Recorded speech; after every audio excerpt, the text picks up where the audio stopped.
Here we are. 'Tis the season. Is it? For tailgating.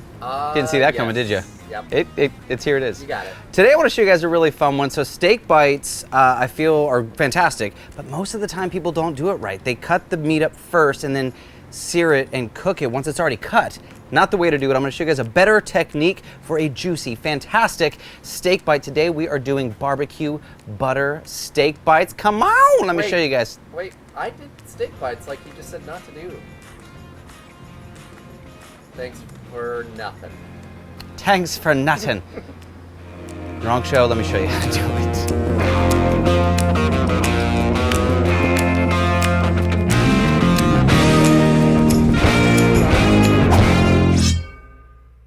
Now this recipe really is a quick one. I've got a couple of fat steaks, big old steaks. Actually, before we get to the steak, I'm gonna turn my heat up to high because we do want fast, quick sear.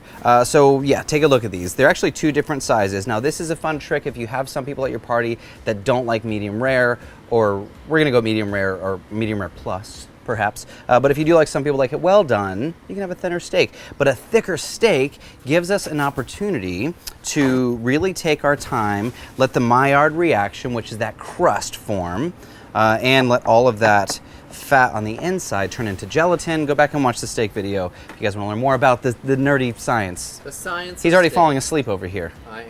So a couple of big fatty steaks, that's key, first thing. Now earlier we said we're not gonna cut it up. We're gonna season these bad boys whole. If you haven't seen it yet, the new Blackstone SPG, it's fantastic all-purpose seasoning.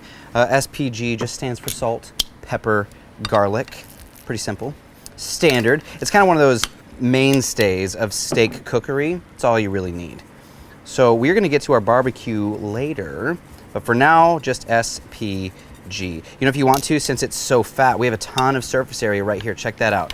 No seasoning. Let's hit it.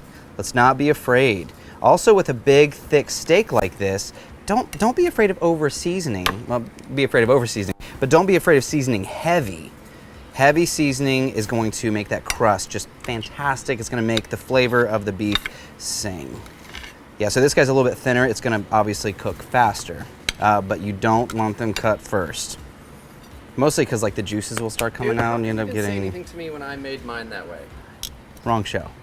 Can I say that? All right, let's hit our griddle. Now I've got this up to high heat. We do want it screaming. We want it to be at smoke point. Look like I might be there. Let's add some oil and see how we feel here. We definitely want it smoking. You want the instant that that meat hits the griddle, you want to really start cruising. Yeah, can you see the smoke? Now we are ready. So both steaks, SPG, no muss, no fuss. Oh yeah, that's what we're looking for. You want those beautiful bubbles and that gorgeous sound. Oh, it smells so good. Smells so good already. Now the next part is really simple. I said earlier this is a very simple recipe. I mean, it doesn't get any easier than this. We're gonna do a little barbecue butter. So I've got some unsalted butter and one of our grease trap liners. We're just gonna throw in a stick of butter. Actually, I love these half sticks. Have you seen these, CJ? Yeah. Half sticks are awesome. So easy peasy. We're gonna add some of our Outlaw barbecue. If you haven't seen this one yet, give it a try. It is fantastic. Now this does have a little bit of sugar, a little bit of sweetness in it, which is why we didn't season our steaks. I want our steaks to spend a good bit of time getting that crust, and that sugar would burn before we really get the crust that we want. I wanna go one step further. I've got some garlic cloves here. Let's go ahead and give those a little smash and toss that right on our butter. The smashing doesn't change the flavor of the garlic. It just gives us more access to the oils in the garlic. There we go, beauty. All right, now just like that, easy. We're gonna stick it on the griddle. Let's go behind our steaks first, but once it starts sizzling and bubbling, we'll scoot over to the cooler side. That's it. Now we're gonna cook these steaks. I'd like to go medium rare plus, closer to medium. So what we're really looking for here is, say 5 minutes per side, depending on the size of your steak. Don't go by time, go by feel. Also, when they're that fat and that thick, once you get that good crust, you can turn it onto the fat side or the thicker side and get that crust on all sides. That is what I'm talking about. So once these are finished, what we're looking for is that gorgeous crust, that perfect looking steak. We're gonna pull them off and let them rest. Generally, the rule of thumb is about 5-6 minutes before we slice into them. while those steaks are resting, let's clean up the griddle real quick because we do want to cook these in a second. We'll get to that in a second. You know what I meant, CJ. Sure. Throw down some water, clean up all of those little bits of good, well, they were goodness, now they're not goodness. So we're gonna spray that with some of their burntness. Go ahead and scrape that out the back so we have a nice clean surface, because the next part is it's gonna blow your mind, CJ. I'm ready for my mind to be blown. Here we go. Truly, resting is more important than you know, or perhaps you do know. Maybe you have rested. Oh, you see that right there, CJ? See this? All of this goodness. So if you don't let your steak rest, all of those juices come out, or if you cut if you do your steak tips where you cut them first before doing it this way, you lose all those beautiful juices. You lose the juices, CJ. Okay, so this one that you're cutting up right now, this is going to be the Sure, you want to see? Check this out. more done. So even though this one is more done, we're still at a nice medium. We're still at a nice medium here, and that was a thinner hanging in steak. the medium. So what we're going to do now is basically take it into those bite-sized chunks. This is where you're talking family style, I suppose, or party style, right? Big, beautiful. Like with toothpicks? Oh yeah, for sure. Or you can do little forks. Okay. Little somethings. Go ahead and toss that back on here. Let's do the other ones too. So with both steaks, you're gonna wanna cut them up into bite-sized, maybe slightly larger than bite-sized pieces. If it's a football party, you got a bunch of dudes over or something, you make them bigger pieces. I mean, that thick steak is going to need some cutting up. Well, so this one is obviously not nearly as cooked, which is fine, because once these are all cut up, we're gonna go back onto the griddle. Now, all of those juices that were left over in the plate, pour those right over the top, and we cannot forget about that barbecue garlic butter. CJ, come on! Dude, let's Pour eat. some of that over the top and give it a quick toss. Now, you want your griddle to stay nice and hot still, so high heat, very, very quick. And use your spatulas, put all of that into a bowl. If you want to, you can add a little bit more of that gorgeous, flavorful butter over the top. If you want a touch of color is always nice for presentation, so grab some flat leaf parsley, give that a nice chop, and go right over the top. I mean, the combination of the garlic, barbecue, and butter, that beautiful steak, all the juices, this really was very, very simple, but it's also super impressive. Let's take a bite of this mother. That's a lot of toothpicks there, buddy. Well, if you're going, you have a party. Oh, come on. You have a party. You want to wow the crowd. Toothpicks. That way people don't eat too much. Dang. Is it cooked good? Come on. Oh, that's Come on. the I ain't lying to you dance. I went full Betty just now. Oh, I gotta do Betty another one. shuffle. Also, I don't know if you noticed, I did not remove any fat. I'm a fan of the fat.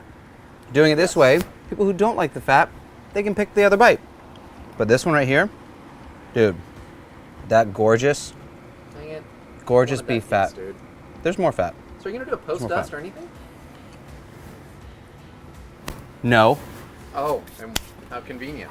but if you wanted to add some extra seasoning, you could just give it a 1-2, a little wetfer. Also, don't forget all of that stunning butter on the inside. Now that garlic sat in there for a hot minute, as long as the steaks were on there, right? Sure. So that garlic really had a chance to get all crazy delicious. So you're just kind of using that as a dipper? Oh, take a little piece of bread. I don't know if, can you see in here, CJ? There's so much meat in this How about I bowl. get in there? If I tilt it, can you see yeah. it then? Oh yeah. There's the So now that's not just that butter. Now it's mixing with the beef fat. So you can get your bread down in there, do that move.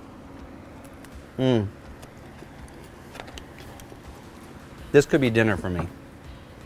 Hunk of bread, delicious beef. I'm gonna get one more piece just so you can relish with me. Wow. Wait for it. Wow. Hold on. Yeah, you hold on. I'm okay. Wow. We made it. Thick cut. That's the way to go. I'm gonna finish this bite before I start talking So I again. gotta say, dude, it was actually really rad because I've done steak bites before. Yeah? And I pre-slice. But your steaks typically will get overcooked You know what? because While we're here, we did go on to the Blackstone a second time, but those larger pieces, check this out. Yep, we're There's still a beautiful medium on the inside, right? Yep. So we have all that flavor. We have the traditional look of a steak bite, but they're far more juicy, and we can control the temperature at which we cook them. All well done. I'm sure it's fine. That garlic barbecue butter, pretty amazing, even if they're all well done.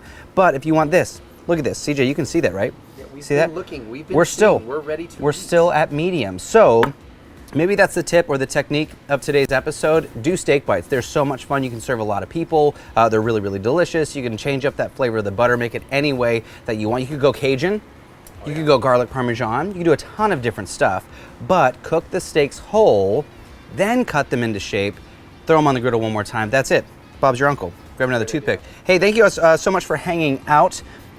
Do all the stuff. Subscribe, like, leave us a comment down below. I actually really would love to know how you guys make steak bites at home, or if you're gonna try this trick, let me know in the comments down below. If you haven't yet, click the little bell icon next to the subscribe button. If you're on YouTube, watch all the other fun shows, all the other fun recipes. We have a ton of stuff coming up every single week. Find us on all the other social media platforms. Yep.